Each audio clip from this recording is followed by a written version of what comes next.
नमस्कार. एक गोष्ट सांगा, असं होतं का कधी? रात्री खूप उशीर झालाय पण फोनवरचं स्क्रोलिंग काही थांबत नाहीये आणि मनात विचार येतो, अरे यार, यातून बाहेर कसं पडायचं? तर आज आपण बरोबर याच चक्रातून बाहेर पडण्यासाठी एका एकदम सोप्या, फक्त 14 दिवसांच्या उपायाबद्दल बोलणार आहोत. हे खूपच ओळखीचं वाटतंय, नाही का? मला खात्री आहे आपल्यापैकी जवळजवळ प्रत्येक जण कधी ना कधी या परिस्थितीतून गेलेलाच आहे. एकदा विचार करून बघा, दिवसभर काम, अभ्यास सगळं करून एकदम थकलेलो असतो आणि मग आपण स्वतःलाच सांगतो, ठीक आहे, झोपण्याआधी फक्त 10 मिनिटं फोन बघूया. पण मग पुढे काय होतं? ते 10 मिनिटं कधी 2 तास, कधी 3 तास होतात हे आपल्याला कळत सुद्धा नाही. आणि मग येतो दुसरा दिवस. डोकं एकदम जड झालेलं, कामात किंवा अभ्यासात अजिबात लक्ष लागत नाहीये आणि विनाकारण चिडचिड होते. खरं तर पुण्यासारख्या शहरातले कित्येक तरी इंजिनिअरिंग, सीएचे विद्यार्थी आणि अगदी सॉफ्टवेअर प्रोफेशनल सुद्धा रोज याच समस्येला सामोरे जातात. पण एक मिनिट थांबा, इथे एक गोष्ट समजून घेणं खूप महत्वाचं आहे. हा आपल्या इच्छाशक्तीचा किंवा विल पॉवरचा प्रॉब्लेम नाही आहे.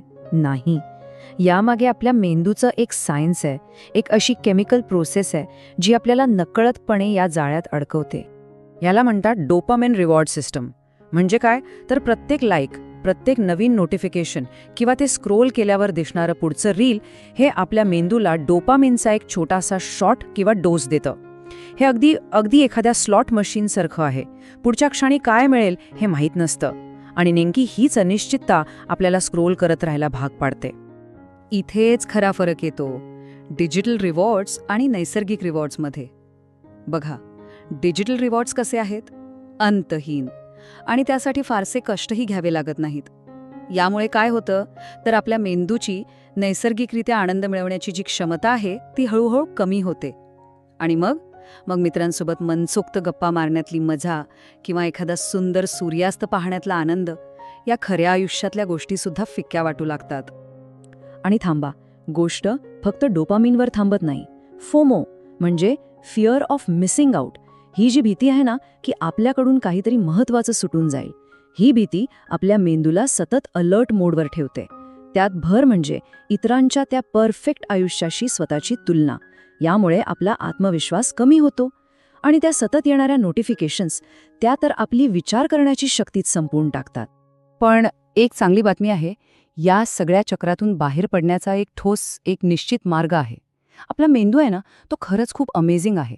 तो स्वतःला दुरुस्त करू शकतो आणि यासाठी फक्त एका छोट्याशा ब्रेकची गरज आहे, म्हणजेच एका डिटॉक्सची, ज्यामुळे खूप मोठे सकारात्मक बदल घडू शकतात. यालाच म्हणतात डोपामिन रिसेट. आता हे काय आहे तर जेव्हा आपण स्क्रीनपासून दूर राहतो ना, तेव्हा फक्त 72 तासांपासून ते एका आठवड्याच्या आत आपल्या मेंदूचे डोपामिन रिसेप्टर्स पुन्हा सेन्सिटिव्ह किंवा संवेदनशील होतात. सोप्या भाषेत सांगायचं तर नैसर्गिक गोष्टींमधून आनंद अनुभवण्याची आपली जी शक्ती आहे ती परत येते. आणि ऐका, हे काही हवेत बोललेलं नाही, याला विज्ञानाचा पक्का आधार आहे. एका अभ्यासात असं दिसून आलंय की डिजिटल डिटॉक्समुळे चिंता तब्बल 16%, डिप्रेशन 25% आणि निद्रानाशाचा त्रास 14% कमी होऊ शकतो. विचार करा, हे आकडे किती मोठे आहेत आणि किती महत्त्वाचे आहेत. आणि फायदे इथे संपत नाहीत. झोपेची क्वालिटी सुधारते, कामाची टाळाटाळ करण्याची सवय कमी होते, आपले खरेखुरे नातेसंबंध अधिक घट्ट आणि खोल होतात आणि सगळ्यात महत्त्वाचं, आपली स्मरणशक्ती आणि फोकस परत मिळतो. म्हणजे सुरुवातीला आपण ज्या ज्या समस्यांबद्दल बोललो त्या सगळ्यांवर हा एकच उपाय किती प्रभावी ठरतोय बघा. चला तर मग आता सगळ्यात महत्त्वाच्या भागाकडे येऊया, प्रत्यक्ष कृती आराखडा. हा आहे आपला 14 दिवसांचा एकदम सोपा आणि 100% प्रभावी असा डिटॉक्स प्लॅन. पहिला आठवडा, याला आपण म्हणूया रिसेट फेज. इथे आपल्याला जुन्या सवयी मोडायच्यात. तर सगळ्यात आधी काय करायचं? पहिले 2 दिवस फोनवरचे सगळेच्या सगळे नोटिफिकेशन्स बंद करून टाका आणि फोनचा वापर दिवसातून फक्त 2 तासांपुरता मर्यादित ठेवा. मग पुढचे 2 दिवस रोज सकाळी किमान 45 मिनिटं निसर्गात बाहेर जाऊन घालवा आणि आठवड्याच्या शेवटी दिवस 5 ते 7 रात्री 9 नंतर फोनला हात लावायचा नाही, पूर्णपणे बंद. त्याऐवजी झोपण्यापूर्वी 1 तास मस्तपैकी एखादं पुस्तक वाचा. विश्वास ठेवा, हा अनुभवच वेगळा असेल. आता येऊया दुसऱ्या आठवड्याकडे. इथे आपण नवीन चांगल्या सवयी बनवणार आहोत. दिवस 8 ते 10 फोन सोडून एक नवीन नॉन डिजिटल छंद सुरू करा. काहीही चालेल, जिम, गिटार किंवा अगदी स्वयंपाक. त्यानंतर दिवस 11 ते 14 स्क्रीन वापरताना पोमोडोरो टेक्निक वापरा. म्हणजे काय तर 25 मिनिटं वापर आणि मग 5 मिनिटांचा ब्रेक. हे खूप कामाला येतं. आणि हो, एक गोष्ट रोज करायची आहे. रोज रात्री फक्त 2 मिनिटं आपल्या डायरीत किंवा जर्नलमध्ये लिहा. दिवसाचा अनुभव, मनातले विचार, काहीही. हा एक खूप पॉवरफुल उपाय आहे.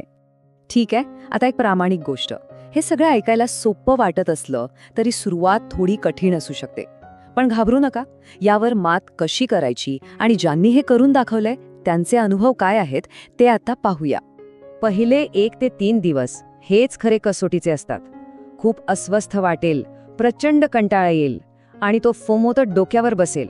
पण लक्षात ठेवा, हे अगदी अगदी नॉर्मल आहे. हा एक संकेत आहे की आपला मेंदू स्वतःला हील करतोय, स्वतःला पुन्हा तयार करतोय. मग अशा वेळी काय करायचं? एकदम सोपे उपाय आहेत. पटकन बाहेर पडा आणि थोडं निसर्गात फिरून या. आपल्या जवळच्या मित्राशी किंवा घरातल्यांशी बोला. किंवा ते जर्नल आठवतंय, मनात जे काही असेल ते सगळं त्या पानावर उतरवून काढा. खरंच खूप फरक पडतो. आणि हो, हे शक्य आहे. हे बघा, पुण्यातीलच एका इंजिनिअरिंगच्या विद्यार्थ्याचा हा अनुभव. तो म्हणतो, फक्त 5 दिवसानंतर मी चक्क सलग 2 तास पुस्तक वाचलं. माझं मन किती शांत होतं ते शब्दात सांगू शकत नाही. विचार करा, ही शांतता, हीच तर आपल्याला हवी आहे, नाही का? आणखी एक उदाहरण आहे का? एका सीएच्या विद्यार्थ्याचं. त्याचं म्हणणं आहे, 10 दिवसात माझा अभ्यासाचा वेळ दुप्पट झाला आणि माझं वजनही 2 किलो कमी झालं. म्हणजे बघा, फायदे फक्त मानसिक नाही तर शारीरिक आरोग्यावरही किती छान परिणाम होतोय. आणि नातेसंबंधांचं काय? एका सॉफ्टवेअर इंजिनिअरने जो अनुभव सांगितलाय तो तर खूपच महत्वाचा आहे. तो म्हणाला, माझे नातेसंबंध सुधारले कारण आता मी समोरच्याचं बोलणं खरंच लक्ष देऊन ऐकतो. किती मोठी गोष्ट आहे ही, नाही का?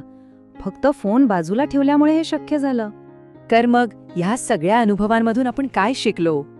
एकच गोष्ट, हा बदल शक्य आहे आणि तो आता ह्याच क्षणापासून सुरू होऊ शकतो. एक गोष्ट कायम लक्षात ठेवा, हा डिजिटल डिटॉक्स म्हणजे स्वतःला दिलेली कुठली शिक्षा वगैरे नाही आहे. अजिबात नाही.